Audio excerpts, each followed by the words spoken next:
In the grand theater of life, we are often handed a script, not of our own writing, but one penned by the invisible hands of society, tradition, and expectation.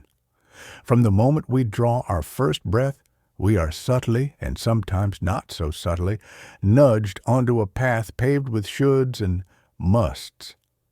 This path, illuminated by the dazzling lights of perceived success and acceptance, promises a destination of perfection, a flawless existence, an unblemished character, an unwavering trajectory towards the ideal. But what if this pursuit, this relentless striving for an immaculate self, is the very thing that veils the true intrinsic beauty of our being? We are, from our earliest days, immersed in a sea of expectations. Our families, bless their intentions, often have preconceived notions of who we should become, what careers we should pursue, what milestones we should achieve by certain ages. The education system, with its standardized tests and grading rubrics, measures us against a uniform yardstick, often inadvertently suggesting that deviation is a deficiency. The workplace further refines this, rewarding certain behaviors and penalizing others, shaping us into productive, efficient cogs in a larger machine. Even our social circles and media consumption contribute, painting portraits of idealized lives, relationships, and appearances that we unconsciously absorb as benchmarks for our own. We navigate this intricate web, internalizing these external pressures until they become indistinguishable from our own desires. Think about it. How many of your deepest aspirations truly originated from within, and how many were whispered to you by the world outside? That relentless drive for a promotion, is it for the passion of the work or the societal validation it brings? The curated image you project on social media, is it an authentic reflection or a carefully constructed facade designed to elicit admiration?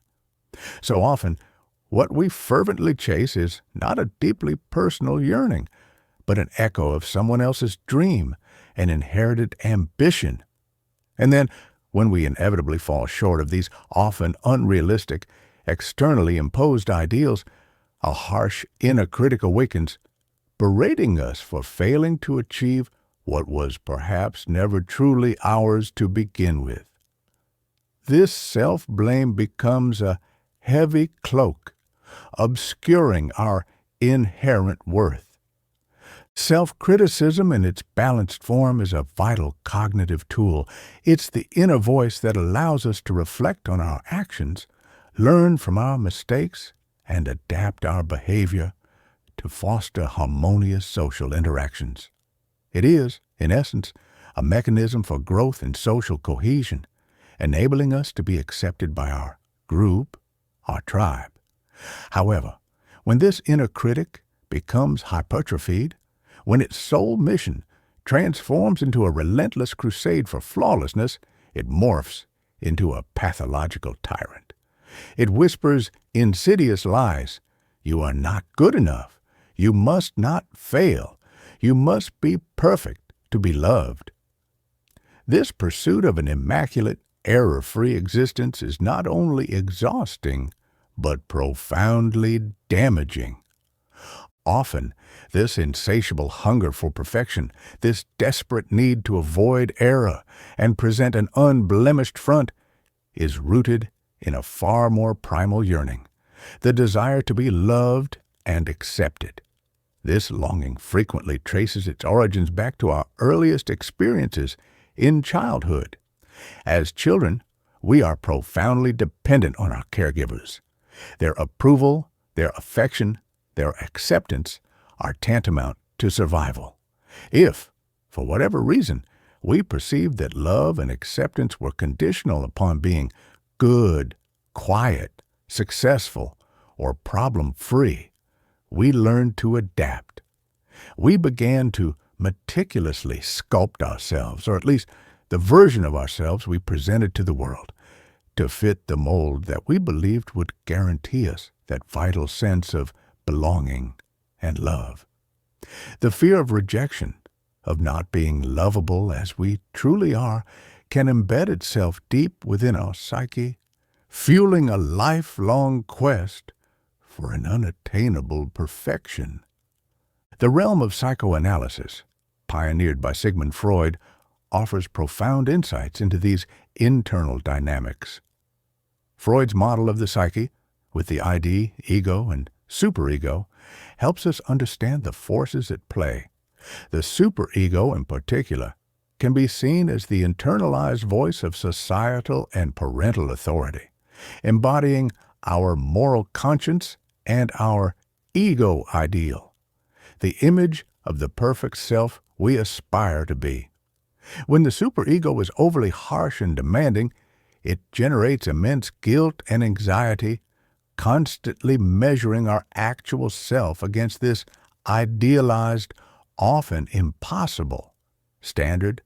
For instance, a child who was consistently criticized for minor mistakes might develop an overactive superego, leading to an adult who is terrified of failure, constantly self-sabotaging or overcompensating in a desperate bid to achieve that internalized critical parental figure's approval long after that figure has ceased to be a direct influence. Psychoanalysis aims to bring these unconscious dynamics to light, allowing for a more compassionate understanding of why we are the way we are, and freeing us from the chains of these outdated childhood strategies. It is precisely in the spaces where we deviate from these imposed norms, in our quirks, our vulnerabilities, our supposed flaws, that our true uniqueness resides. If we were all polished to the same sterile perfection, the world would be a monotonous landscape, devoid of color and texture. Our imperfections are not stains on our character. They are the brushstrokes that make our individual portraits vibrant and authentic. They are the stories etched into our souls, the experiences that have shaped our resilience and our empathy. To be normatized is to be sanded down, to lose the very edges that define us as distinct individuals. Authenticity blooms not in conformity, but in the courageous embrace of our whole, imperfect selves. Many great thinkers have echoed this sentiment. The Irish poet and playwright Oscar Wilde wittily remarked, "Be yourself. Everyone else is already taken." This simple yet profound statement cuts to the heart of the matter. In a more contemporary voice, Brené Brown, an American research professor and author, has extensively studied vulnerability, shame, and courage. She states, "Imperfections are not inadequacies. They are reminders that we're all in this together." Her work champions the idea that it is through embracing our vulnerability and imperfection that we connect most deeply with others and live more wholeheartedly. Even the Japanese aesthetic of wabi-sabi celebrates the beauty of things imperfect, impermanent, and incomplete, finding a profound elegance in the natural processes of aging and weathering. If you're finding resonance with this message, if these words are sparking something within you, I warmly invite you to give this video a like and subscribe to the channel. Your support helps this channel grow, allowing us to continue creating content like this and reach more people who might benefit from these conversations. Please also consider sharing it with someone who might need to hear this today. Continuing, our imperfections and perceived defects do not define the totality of who we are.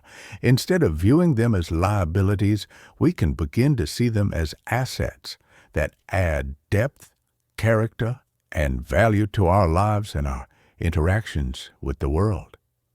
A past failure can become a wellspring of wisdom and resilience. A moment of vulnerability can forge a bond of true intimacy. A quirky habit can be an endearing signature of our personality. These are not shortcomings to be eradicated, but rather facets of our complex humanity that, when acknowledged and accepted, enrich our experience and empower our actions. They teach us humility, compassion for ourselves and others, and the courage to keep trying even when faced with setbacks. The journey to quiet that relentless inner critic and embrace imperfection is an ongoing practice, not a destination. However, there are therapeutic techniques that can significantly aid in this process. Cognitive restructuring, challenging negative self-talk. This technique, central to cognitive behavioral therapy, CBT, involves becoming aware of your negative, self-critical thoughts and actively challenging their validity. Identify the thought. When you feel a wave of self-criticism, pause and pinpoint the exact thought, e.g., I always mess things up. I'm not smart enough. Examine the evidence. Ask yourself, is this thought 100% true all the time? What evidence supports it? What evidence contradicts it? Often, you'll find these thoughts are exaggerations or distortions. Challenge and reframe. Actively argue against the thought. For instance, if the thought is, I always mess things up, you might recall specific instances where you succeeded or handled things well. Then reframe the thought into something more balanced and realistic, such as, I sometimes make mistakes like everyone does, but I also have many successes and I can learn from my errors. Practicing self-compassion. This involves treating yourself with the same kindness, concern, and support you would offer a good friend who is struggling. Dr. Kristen Neff, a pioneer in self-compassion research, identifies 3 core components: self-kindness versus self-judgment. Be gentle and understanding with yourself when you suffer, fail, or feel inadequate, rather than berating yourself. Common humanity versus isolation. Recognize that suffering and personal inadequacy are part of the shared human experience, something that everyone goes through rather than being something that happens to me alone. This helps to feel less isolated in your imperfections. Mindfulness versus over-identification. Take a balanced approach to your negative emotions so that feelings are neither suppressed nor exaggerated. Observe your thoughts and feelings without judgment, acknowledging them without getting swept away by them. A simple practice is to place your hand over your heart during a moment of self-criticism and say, this is a moment of suffering. Suffering is a part of life. May I be kind to myself in this moment. Furthermore, it's crucial to learn to minimize the impact of external criticism, especially comments that are demeaning, unconstructive, or simply reinforce your own harsh self-judgment. Not all feedback is created equal. Learn to discern between constructive criticism offered with genuine care, which can be a gift for growth, and disparaging remarks that often say more about the criticizer than about you. You don't have to internalize every comment thrown your way. Develop healthy boundaries and remember that your worth is not determined by the fleeting opinions of others, particularly those who seek to diminish rather than uplift. Shield yourself from negativity that only fuels the perfectionistic fire. To truly find ourselves, to live a life that is full, authentic, and deeply realized, we must make peace with the inherent uncertainties and vulnerabilities of the human condition. More than that, we must learn to welcome the beautiful, messy, and utterly unique tapestry of our imperfections as an integral, non-negotiable part of who we are. It is in the cracks that the light gets in. It is in our acceptance of our whole selves, the brilliant and the bruised, the celebrated and the shy, that we unlock our deepest potential for joy, connection, and genuine fulfillment. Your imperfections are not obstacles to your beauty. They are the very essence of it. Embrace them, for they are the signature of your irreplaceable soul. If you've enjoyed this journey into unveiling the beauty of imperfection and found value in this discussion, please show your support by giving this video a like and subscribing to our channel. By doing so, you help us expand our reach, continue producing meaningful content, and build a community dedicated to growth and self-acceptance. Don't forget to share this video with others who might be inspired by its message. Thank you for being here.